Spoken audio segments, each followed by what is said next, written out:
What is up, everybody? It's Alex from Heavy New York, invading Louisville, Kentucky for Louder Than Live Festival, and we are here with the old one and only Jellyroll. Yee! What's up? How you doing, man? Dude, I'm awesome, man. I played a little earlier, got drunk, had a good time, man. Came out. It's like my second time doing a media tent ever. It's awesome. I'm having a great time doing it, man. It's awesome. fun. I was just had a surreal moment. I'm sure you had it sitting here, but you do this all the time, probably. I'm doing an interview, and I hear the real Stone Temple Pilots playing behind me. That's amazing. Promises! And I'm going, that's not the radio, y'all. That's really happening behind us right now. That's amazing. One thing I was curious about is, being a rapper, do you need music before you come up with lyrics, or does the lyrical concept behind what you sing about help determine the music itself? You know, what's crazy is I feel like I'm a little different than most rappers, because sometimes we'll start the point of creation with a guitar.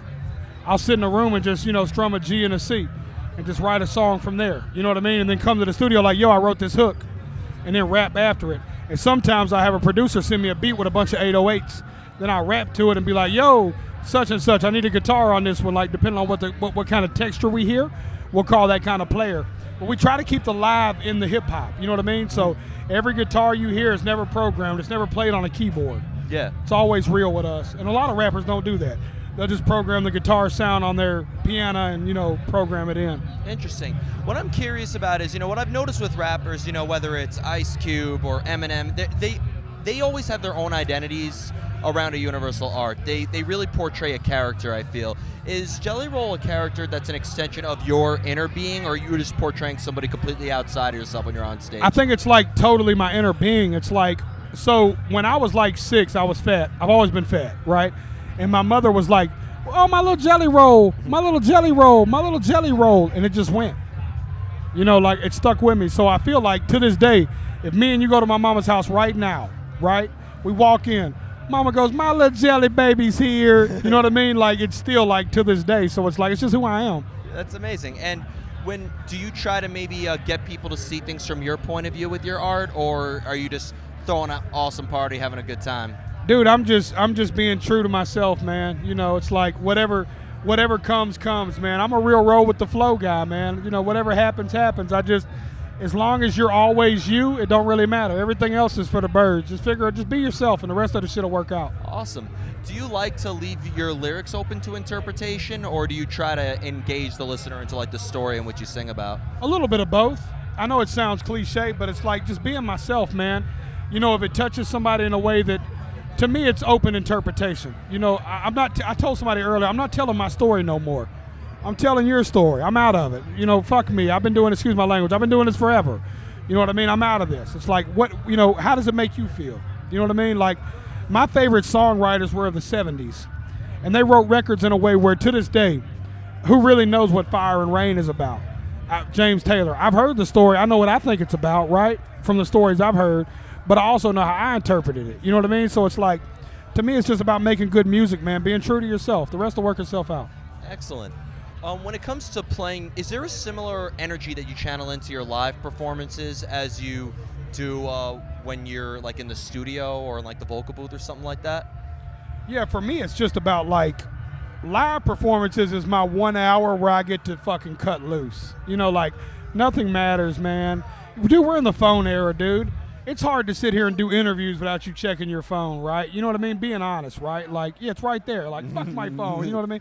But it's like me too. I check mine between every interview. Like, yo, what's going on here? For 1 hour, nothing matters. There you go. It's me and you. There you know you what I'm saying? Like, nothing matters. Like, this bitch could burn down. You know what I mean? Like, I don't care. Like, tonight, the DJ's, was it your computer that fried? Was it your computer? The computer and the mixer burnt up. So mid-set, he's having to cool his shit off. And I look at my guitar player and go, yo, let's just fucking noodle through it and figure it out. Like, we'll play these records without any backtrack, like without any hip-hop sound at all. Like, it's whatever. We're at a rock festival. It's all good. That's awesome. You know what I mean? Like, you just got to go, man. Yeah. And I have 2 more questions for you actually kind of pertaining to that. I know that you do have a background in punk and rock and all that. So how did you go from like a background in rock and, discovering that to getting in the world of rap and hip-hop? I don't know how old you are. You mind me asking? I just turned 26. Oh, okay, dope.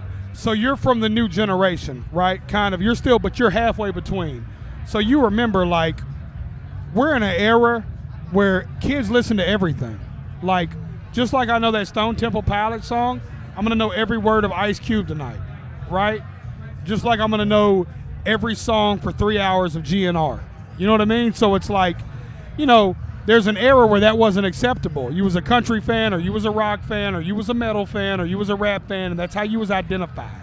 We're not there no more, man. These kids know everybody, dude. Yeah. Sleeping with Sirens fans or Jellyroll fans. Jellyroll fans are Guns N' Roses fans. Guns N' Roses fans are Slipknot fans. Slipknot fans are Ice Cube fans. You know, Yeah. good music is good music, baby. Yeah, and I feel like a lot of rappers like really bridge that, like Ice-T and Body Count. I mean, Yes. and even look, Linkin Park's Hybrid Theory. Woo. Like for when I was in high school, there was a little bit of a bullshit stigma between the rock and the rap fans, but that was the one record. If you were wearing a Cannibal Corpse shirt or you're wearing an Eminem shirt, Hybrid Theory, you could listen to that album. Everybody equally enjoyed it, and Limp Bizkit and a lot of those artists too. I feel like you guys and you and Ice Cube playing tonight is really not. You guys don't stick out too much. I think you guys just have the rock and roll vibe behind you. That's it, dude. It's rock and roll. Like, for our generation, it's a little bit older for me, but it was the Beastie Boys. Yep. You know, they're older than me, obviously, Yeah. but still growing up, like Run DMC, that shit was rock and Yeah. roll as hell, bro.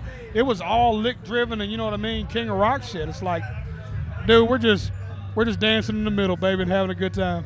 Yeah, there you go. So before we go, I want to thank you so much for your time today. It was Thank great you, talking brother. to you. You're the first rapper I've ever had on this channel. So Dude, this is big business, baby. The first of many, and if not many, it'll be me many more times. So I'll be back, there you baby. go. You're always welcome here. Thank you, brother, just, for real. Crosses and Crossroads is your newest record. Yes, is there sir. just anything else you would like to promote or any shout-outs you'd like to give? Yeah, man. Just, shout out to y'all, man. If you don't know who I am, check me out. I'm kind of worth a fuck.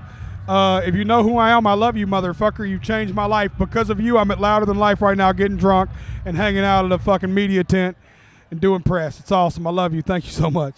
Thank you so much. Everybody, we are here with Jellyroll, Crosses and Crossroads. Pick that up if you haven't already. This is Alex from Heavy New York, invading Louisville, Kentucky for Louder Than Life. We'll see you next time. We love you, Alex. Thank you.